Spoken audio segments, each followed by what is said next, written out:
Alright, so let's have this sample problem. So our sample problem here, the midspan section of an edge spandrel reinforced concrete T-beam is shown.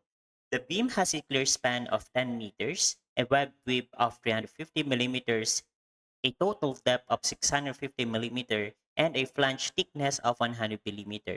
The section is reinforced at the bottom with 6 pieces of 32 millimeter diameter tension bars. Use a clear concrete cover of 40 millimeter and 10 millimeter diameter stirrups. The concrete compressive strength is 21 megapascal and the yield strength of the reinforcement is 420 megapascal. So the question here is determine the nominal moment capacity and design moment capacity of the section. Okay, so on this image, as you can see here, given tayo dito ng isang cross-section na kung saan we need to solve for the nominal moment capacity and the design moment capacity of this spandrel beam as shown in figure. Okay, so before tayo mag-proceed with the determination of the flexural strength, very important dito yung pagtukoy natin dito ng ating effective depth. So since assume na single layer lang yung 6 pieces 32 millimeter diameter rebars, so pwede natin siyang gamitan ng equation na ito. So by substituting our values here, ang makukuha nating effective depth is nasa 584 millimeter. Then if we will try to determine the beta 1 or the stress block factor based on our condition for our FRMC which is at 21 megapascal, ang makukuha nating value ng beta 1 is 0.85. Okay, so under ng ating preliminary step, we can now determine the value of our width of the flange, this one. Please take note that this is an exterior beam. Ibig sabihin po niyan, iba po yung magiging criteria natin kaysa doon sa interior beam in the T-beam geometry. So first is the 6 times of the thickness of the flange. The second one is the clear span of the beams, then divided by 2. And lastly is the clear span of the length of the beam and then divided by 2. So sa first criteria natin, 6 times 100, so ang lalabas dito ay 600 millimeter. Then sa ating second criteria, which is given tayo dito ng clear span ng beam which is 2,400, unit 2 divided by 2, so ang lalabas dito ay 1,200 millimeter. And lastly, yung ating length of the beam here, you need to divide it by 12. So, ang lalabas naman dito is 833.333 millimeters. So, we need to choose the smallest among these three conditions, which is ang lalabas ngayon dito ay 600 millimeter. So, in the determination for our flange width, what you need to do here, since yung geometry natin dito has only one overhang flange, so ibig sabihin lang yan, in adding with your web of the beam, you need to just simply add one overhang flange natin. Okay? So this is 350 plus 600. So yung width ng ating flange is now equal to 950 millimeters. Okay? So yan yung magiging under ng ating preliminary steps. No? So under pa rin ng ating preliminary steps, we need to determine the area of compression block, which is we will having two cases here. The first case is the value of A is less than to the thickness of the flange, which is 100 millimeters, as you can see here sa ating figure. So if you will try to construct the area of compression block here, this is just simply width of the flange multiplied by the depth of A. The second one naman sa ating condition for the area of compression block, you can consider this as another case, which is the second case where the value of A is now greater than the thickness of the flange, which is the 100 millimeters. So, para magawa natin yung formula, for the second case natin, ang kailangan lang natin gawin dito is you can add the two geometries natin.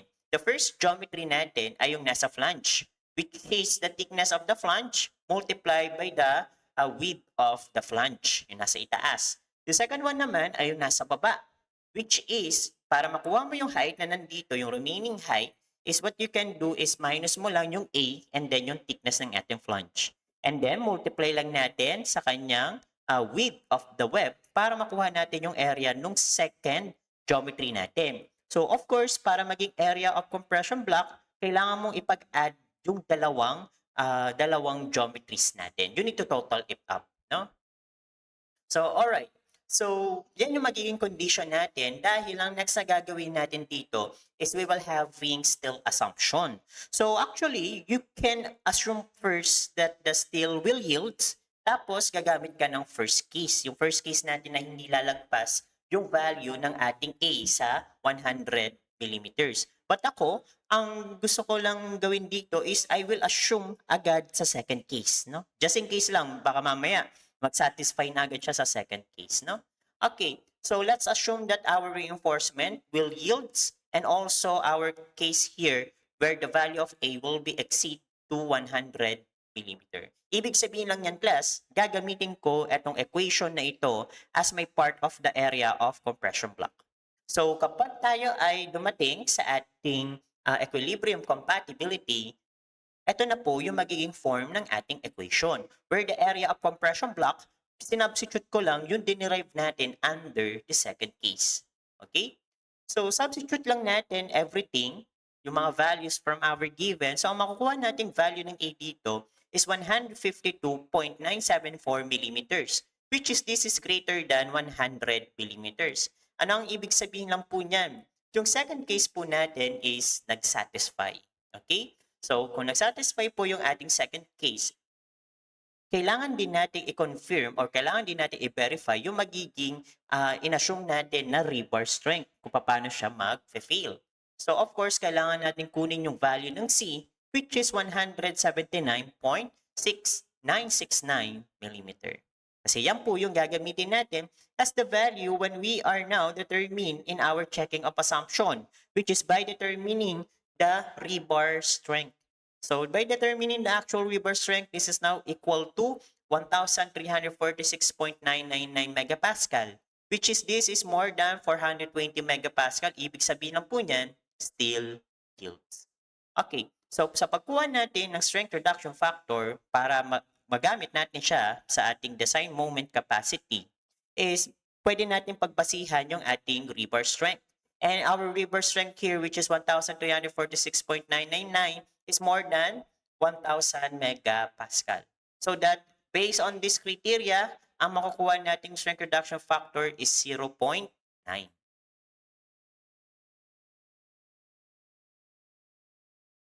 Okay, so let's now determine the question here, which is we need to determine the nominal moment capacity and the design moment capacity. So first, let's determine the nominal flexural strength. And since yung ating condition dito sa section na ito is yung value ng A natin is lumagpas ng 100 millimeter, we will consider two parts of our nominal strength. The first part ay yung nasa flange. The second part naman ay yung nasa web, yung matitira dito sa baba. So, ibig sabihin lang po niyan is sa ating first nominal strength at the flange, you will use this formula. And by simply substitute everything in our solution, ang makukuha nating first nominal strength is 905.531 kilonewton meter. The second one na kukumputin natin is the nominal strength naman sa web section, which is yung natira naman dito sa ibaba. Using this equation, and by simply substitute everything, yung lahat na nakuha natin kanina, our second moment capacity natin is 151.416 kilonewton meter. Dahil kapag nakuha na natin yung dalawang nominal strength, pwede na natin silang ipag-add so that ang makukuha na nating total nominal strength here is 1,056.946 kilonewton meter. So ito na po yung magiging sagot natin. Okay? Then yung second answer natin, of course, the design of flexural strength. What you need to do here para makuha mo yung ultimate strength, you need to just multiply your nominal strength sa ating strength reduction factor. So by simply substitute yung nakuha natin kanina, which is 0.9, ang magiging value na natin dito is 9,951.252 kilonewton meters.